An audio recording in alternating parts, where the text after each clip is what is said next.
السلام علیکم ورحمۃ اللہ وبرکاتہ۔ الحمد للہ وحدہ والصلاة والسلام علی من لا نبی بعدہ۔ معزز سامعین، دوستوں، نوجوانوں اور بزرگوں، تمام تعریفات کے لائق وہی وحدہ لا شریک لہ ہے جس نے ہم تمام کو یہ ایک مقصد کے ساتھ پیدا کیا۔ معزز سامعین، نکاح کے مسائل کی سیریز میں آج کا موضوع ہے المحرمات، یعنی حرام رشتے۔ حرام رشتے دو طرح کے ہیں، ایک مستقل حرام رشتے، دو عارضی حرام رشتے۔ المحرمات الدائمہ، مستقل حرام رشتے۔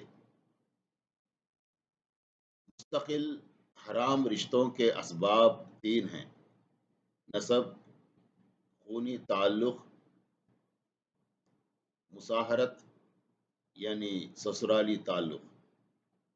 تین، رضاعت یعنی دودھ پلانا، دودھ پینے کی وجہ سے۔ نسبی خونی تعلق کے باعث حرام ہونے والے رشتے سات ہیں۔ مصاہرت، شادی کے باعث حرام ہونے والے رشتے بھی سات ہیں۔ ایک حدیث میں آتا ہے، رسول اللہ صلی اللہ علیہ وسلم نے فرمایا، عبداللہ بن عباس رضی اللہ عنہما فرماتے ہیں، نسب کی وجہ سے 7 رشتے حرام ہیں، اور سحر یعنی سسرال کی وجہ سے بھی 7 رشتے حرام ہیں۔ پھر آپ صلی اللہ علیہ وسلم نے یہ آیت تلاوت فرمائی، حرام کی گئیں تم پر مائیں، یہ آیت آخر تک۔ اسے بخاری نے روایت کیا ہے۔ معزز سامعین، ماں بشمول دادی و نانی، سگی ہو یا سوتیلی، بیٹی بشمول پوتی اور نواسی، بہن سگی ہو یا سوتیلی، پھوپھی سگی ہو یا سوتیلی، خالہ سگی ہو یا سوتیلی، بھتیجی سگی ہو یا سوتیلی، بھانجی سگی ہو یا سوتیلی سے نکاح کرنا حرام ہے۔ باپ، دادا اور نانا کی منکوحہ بیوی کی ماں، دادی اور نانی مدخولہ بیوی کی پہلے شوہر سے، بیٹیوں، حقیقی بیٹے، پوتے اور نواسے کی بیوی سے نکاح حرام ہے۔ دودھ پلانے والی عورت یعنی رضاعی ماں اور اس کی بیٹی رضاعی بہن بشمول رضاعی بہن کی بیٹی سے نکاح حرام ہے۔ ایک حدیث میں اللہ تعالیٰ قرآن میں فرماتا ہے، تم پر حرام کی گئیں تمہاری مائیں، بہنیں، بیٹیاں، پھوپھیاں، خالائیں، بھتیجیاں، بھانجیاں، اور تمہاری وہ مائیں جنہوں نے تم کو دودھ پلایا ہے، اور تمہاری دودھ شریک بہنیں، اور تمہاری بیویوں کی مائیں، اور تمہاری پروردہ لڑکیاں جو تمہاری گود میں ہیں، تمہاری ان بیویوں سے جن سے تمہارا تعلق زن و شوہر ہو چکا ہو، اور اگر صرف نکاح ہوا ہو اور تعلق زن و شوہر نہ ہوا ہو تو انہیں چھوڑ کر ان کی لڑکیوں سے نکاح کر لینے میں تم پر کوئی مواخذہ نہیں ہے۔ اور تمہارے ان بیٹوں کی بیویاں جو تمہارے سلب سے ہوں، اور یہ بھی تم پر حرام کیا گیا ہے کہ ایک نکاح میں 2 بہنوں کو جمع کرو، مگر جو پہلے جو ہو گیا مگر جو پہلے ہو گیا سو ہو گیا، اللہ بخشنے والا اور رحم فرمانے والا ہے۔ سورہ نساء آیت نمبر 23۔ معزز سامعین، دودھ پلانے سے ویسے ہی حرام رشتے قائم ہو جاتے ہیں جیسے ولادت سے قائم ہوتے ہیں، لہذا جو رشتے ولادت کے بعد حرام ہیں وہی رشتے رضاعت کے بعد بھی حرام ہیں۔ ایک حدیث میں آتا ہے، عائشہ رضی اللہ عنہ کہتی ہیں، رسول اللہ صلی اللہ علیہ وسلم نے فرمایا، جو رشتہ ولادت سے حرام ہوتا ہے وہی رضاعت یعنی دودھ پلانے سے حرام ہو جاتا ہے۔ اسے مسلم نے روایت کیا ہے۔ یعنی اس حدیث شریف کی روشنی میں درج ذیل رشتے حرام ہیں: رضاعی ماں، رضاعی بیٹی، رضاعی بہن، رضاعی پھوپھی، رضاعی خالہ، رضاعی بھتیجی اور رضاعی بھانجی۔ کم از کم 5 مرتبہ پستان چوسنے سے رضاعت ثابت ہوتی ہے، اس سے کم ہو تو رضاعت ثابت نہیں ہوتی۔ ایک حدیث میں آتا ہے، عائشہ رضی اللہ عنہ فرماتی ہیں، قرآن مجید میں حرمت رضاعت سے پہلے 10 بار پستان چوسنے کا حکم نازل ہوا جو بعد میں منسوخ ہو گیا، پھر 5 مرتبہ چوسنے کا حکم نازل ہوا، اس کی قرات منسوخ ہو گئی لیکن حکم باقی ہے۔ اسے مسلم نے روایت کیا ہے۔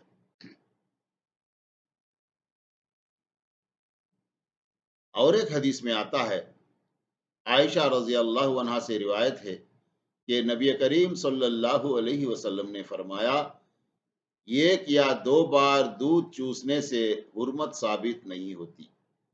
اسے ترمذی اور ابن ماجہ نے روایت کیا ہے۔ یعنی بچے کا پستان منہ میں لے کر چوسنا اور پستان سے منہ ہٹا کر وقفہ کرنا 1 مرتبہ شمار ہوتا ہے۔ اس طرح وقفے سے 5 مرتبہ دودھ پینے سے حرمت ثابت ہوگی، 1 یا 2 مرتبہ پینے سے حرمت ثابت نہیں ہوتی۔ معزز سامعین، 2 سال کی عمر تک دودھ پینے سے حرمت رضاعت ثابت ہوتی ہے، اس کے بعد نہیں۔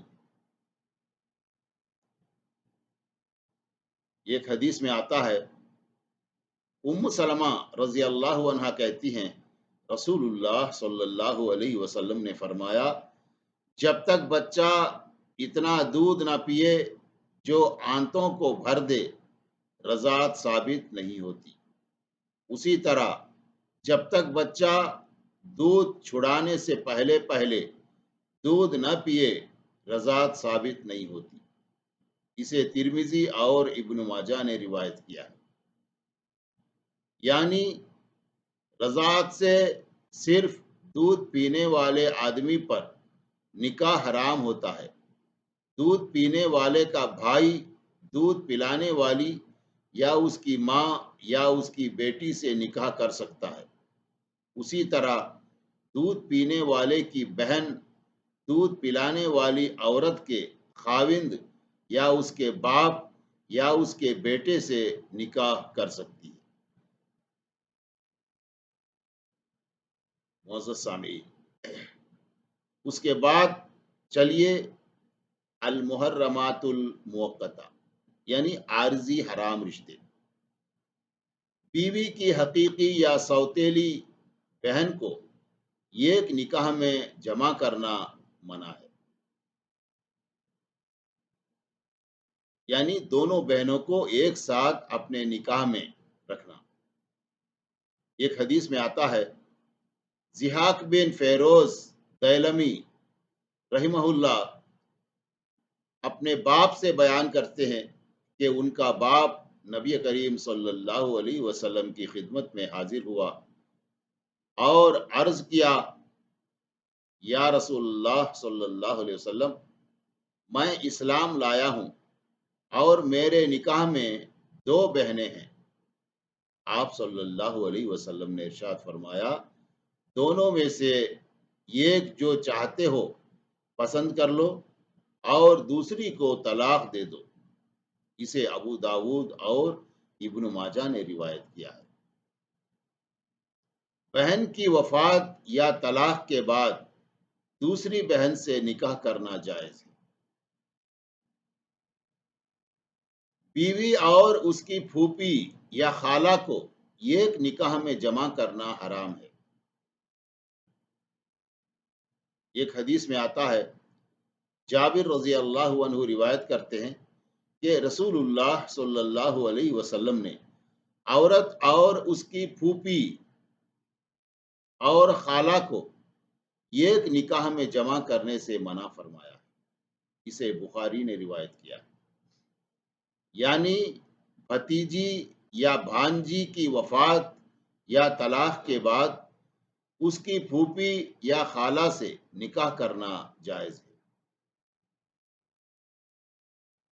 منکوحہ عورت سے نکاح کرنا حرام ہے۔ یعنی منکوحہ مطلب کسی کے نکاح میں ہے وہ عورت۔ منکوحہ عورت کو طلاق ہو جائے تو عدت گزرنے کے بعد اس سے نکاح جائز ہے۔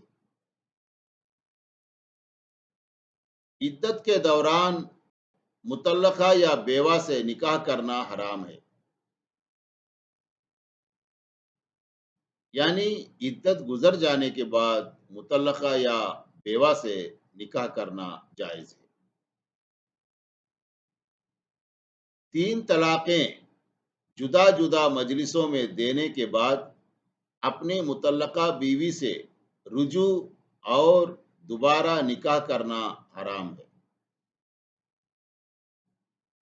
یعنی مطلقہ خاتون کسی دوسرے آدمی سے حلالہ نہیں صحیح نکاح کر لے اور وہ آدمی از خود اسے طلاق دے دے یا مر جائے تو پھر مطلقہ خاتون بعد از عدت دوبارہ اپنے پہلے شوہر سے نکاح کر سکتی ہے۔ معزز سامعین، پاک دامن مرد یا عورت کا زانیہ عورت یا زانی مرد سے نکاح حرام ہے۔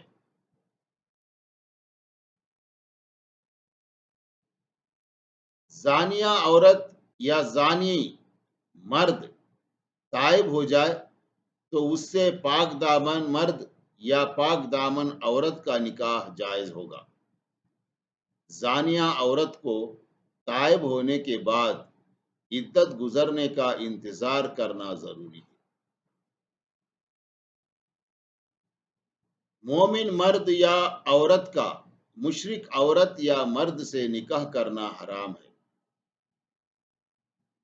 یعنی مشرک عورت یا مرد تائب ہو جائے تو ان کا باہمی نکاح کرنا جائز ہو جائے گا۔ منہ بولے بیٹے سے دائمی یا عارضی حرمت ثابت نہیں ہوتی۔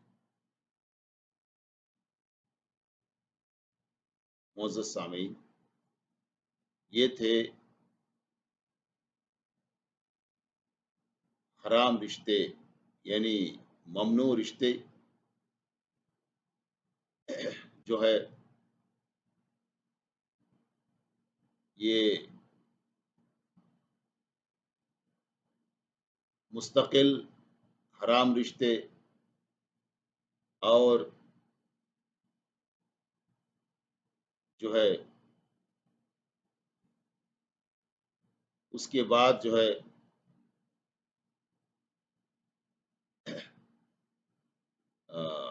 عارضی طور پر حرام رشتے۔ الحمدللہ یہ تمام چیزیں قرآن اور سنت کی روشنی میں ہیں۔ ہر مسلمان کو، چاہے مرد ہو عورت ہو، ان کو معلوم کرنا، ان کی تعلیم پانا، حاصل کرنا ضروری ہے۔ اللہ تعالیٰ سے دعا ہے کہ اللہ تعالیٰ ہم تمام کو کتاب و سنت کی روشنی میں زندگی گزارنے، کتاب و سنت کی تعلیم حاصل کرنے اور اس کے مطابق زندگی گزارنے کی توفیق عطا فرمائے، آمین۔ والصلاة والسلام علی النبی۔ السلام علیکم ورحمۃ اللہ وبرکاتہ۔